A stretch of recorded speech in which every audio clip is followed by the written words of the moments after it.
Syekh Siti Jenar memaknai kematian.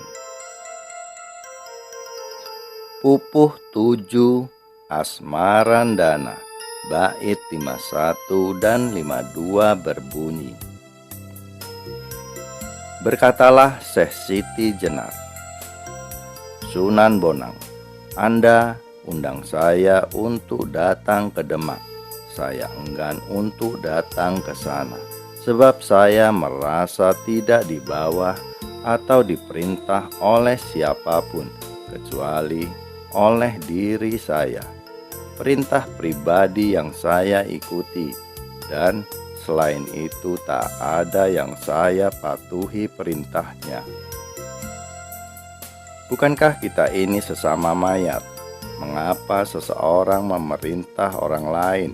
Manusia itu sama antara satu dengan yang lain, sama-sama tidak mengetahui siapa yang sukma itu. Yang disembah itu hanya namanya. Meski demikian, dia bersikap sombong dan merasa berkuasa memerintah sesama bangkai.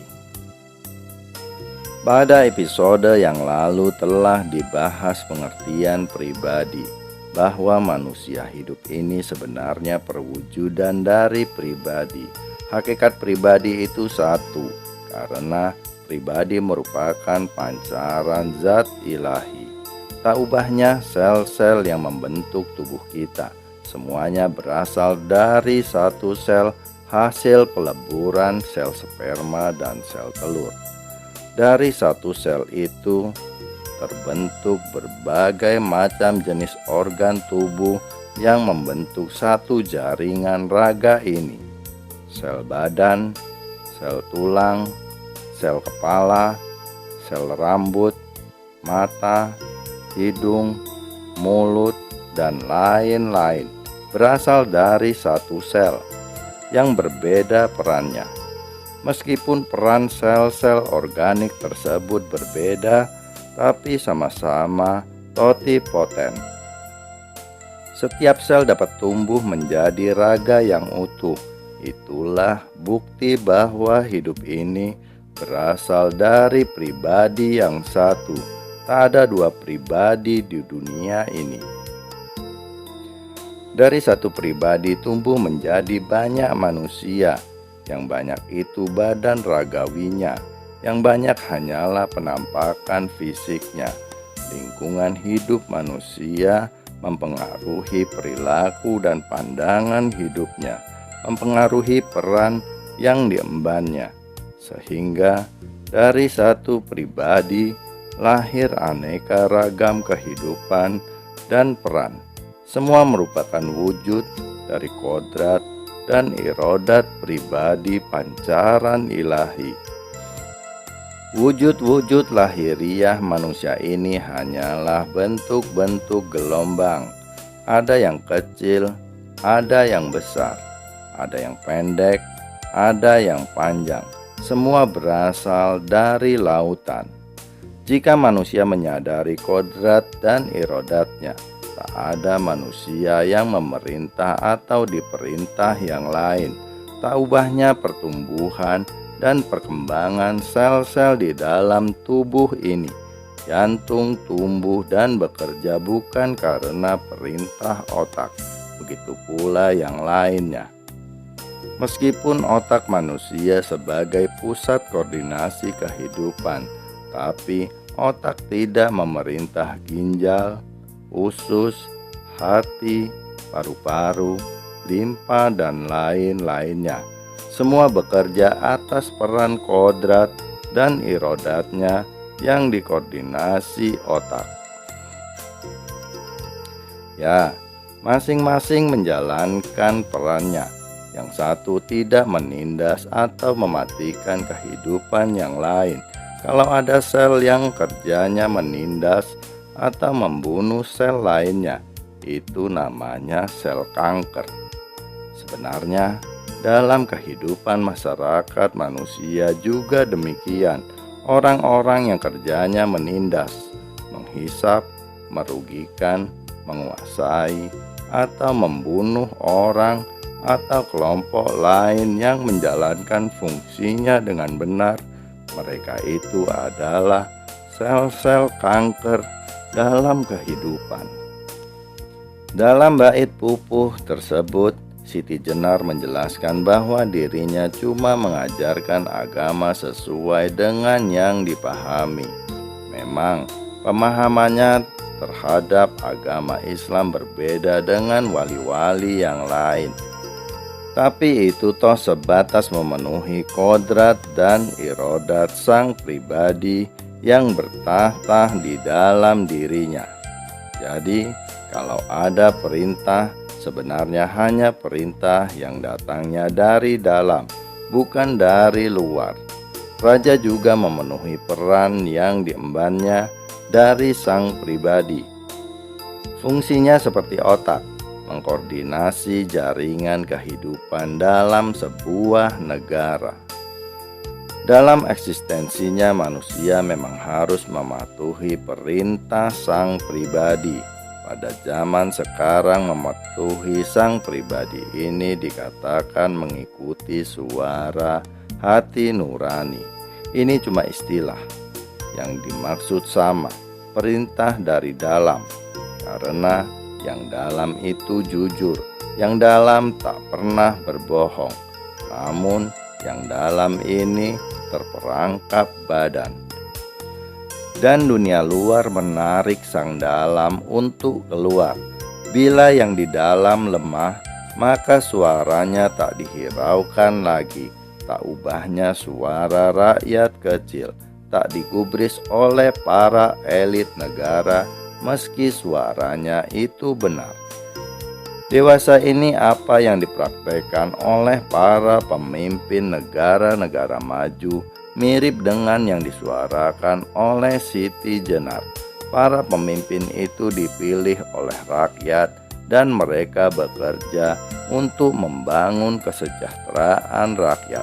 Mereka hidup bukan untuk menguasai rakyat, tapi untuk memenuhi fungsi kehidupan yang diamanatkan oleh rakyat, yaitu hidup aman, adil, dan makmur. Raja atau kepala pemerintahan tidak perlu marah hanya karena berbeda pandangan dengan rakyat. Perintah sang pribadi yang bertahta di dalam diri raja sama dengan perintah sang pribadi yang bersinggasana di dalam diri Siti Jenar atau yang lainnya, karena sang pribadi merupakan wujud pencerminan Dia yang Maha Kuasa. Mari kita perhatikan bagian dari pupuh 3 bait 39 yang berbunyi sebagai berikut. Di dunia ini semua manusia sama. Mereka semua mengalami suka duka, derita dan nestapa. Saya hanya setia pada satu hal saja, yaitu Gusti Zat Maulana. Di dalam bait lanjutannya disebutkan bahwa Tuhan tidak tampak dalam raga manusia, tetapi Dia sangat sakti, menguasai segala yang terjadi dan menjelajahi alam semesta ini. Jadi jelas bahwa pribadi adalah manifestasi Tuhan. Dalam wujud lahiriah, semua manusia sama, masing-masing mempunyai peran sebagaimana yang diperintahkan oleh sang pribadi. Bila menyadari arti peran yang diemban, seorang presiden tak akan merasa lebih tinggi dari seorang kuli. Tak ada kelebihan yang perlu dibanggakan sehingga lupa diri. Jika dalam bahasa Al-Quran dikatakan, sesungguhnya yang paling mulia di sisi Allah adalah mereka yang paling bertakwa di antaramu. Siapa orang yang paling takwa?